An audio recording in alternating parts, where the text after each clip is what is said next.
दोस्तों, स्वागत है आप सभी का हमारे अपने YouTube चैनल पर। आज हम बात करने वाले हैं ख्वाजा मोइनुद्दीन चिश्ती के बारे में। ख्वाजा मोइनुद्दीन चिश्ती पार्ट 1 के बारे में। देखिए साथियों, जन्म हुआ था इनका 1141 ईस्वी सिस्तान सिस्तान अथवा सिजिस्तान में, जो कि ईरान में पड़ता है।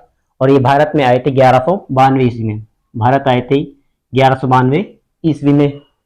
इनके वालिद साहब का अर्थात पिताजी का नाम है हजरत मोहम्मद गयासुद्दीन, और वालिदा यानी माता का नाम है वालिदा है बीबी माहेनूर।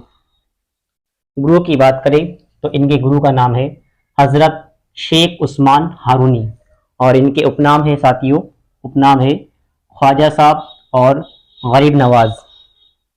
आगे हम बात करते हैं, उपाधि है साथियों इनकी सुल्तान उल हिंद। सुल्तान उल हिंद यानी हिंद के आध्यात्मिक गुरु, जो कि मोहम्मद गोरी के द्वारा दी गई थी।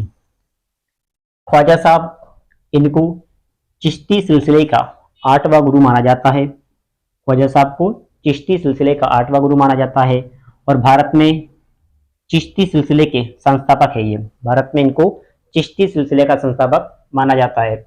निधन अथवा इंतकाल हुआ था इनका 1223 अथवा 1233 ईस्वी में अजमेर में।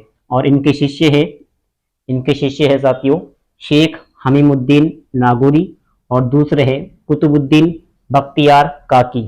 कच्ची मजार की बात करें साथियों, तो कच्ची मजार का निर्माण करवाया था इल्तुतमिश के द्वारा, और पक्की मजार का निर्माण करवाया था सुल्तान मोहम्मद खिलजी के द्वारा, जो कि मालवा के सुल्तान थे। और उर्स लगता है ख्वाजा साहब का 1 रजब से 6 रजब अजमेर में। बुलंद दरवाजा, इसका निर्माण करवाया था सुल्तान मोहम्मद खिलजी के द्वारा। मुख्य मजार के द्वार की बात करें तो इसका निर्माण करवाया था जहां आरा के द्वारा।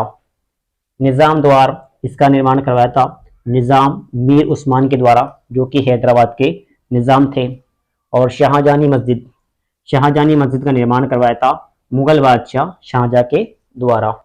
बड़ी देग की बात करते हैं साथियों, तो बड़ी देग का निर्माण करवाया था मुगल बादशाह अकबर के द्वारा 1567 ईस्वी में। और छोटी देग ये दी गई थी जहांगीर के द्वारा 1613 ईस्वी में।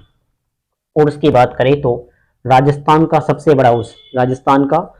बड़ा उर्स यहीं पर अजमेर में लगता है, और ये सांप्रदायिक सद्भाव का अनूठा उर्स है। मोहम्मद बिन तुगलक अजमेर दरगाह पर यानी ख्वाजा साहब की दरगाह पर आने वाला पहला सुल्तान था। इसके अलावा अकबर की बात करें तो अकबर पहली बार 1562 ईस्वी में ख्वाजा साहब की दरगाह पर आया था। जहांरा की बात करें साथियों, तो जहांरा 1643 ईस्वी में ख्वाजा साहब की दरगाह पर आई थी।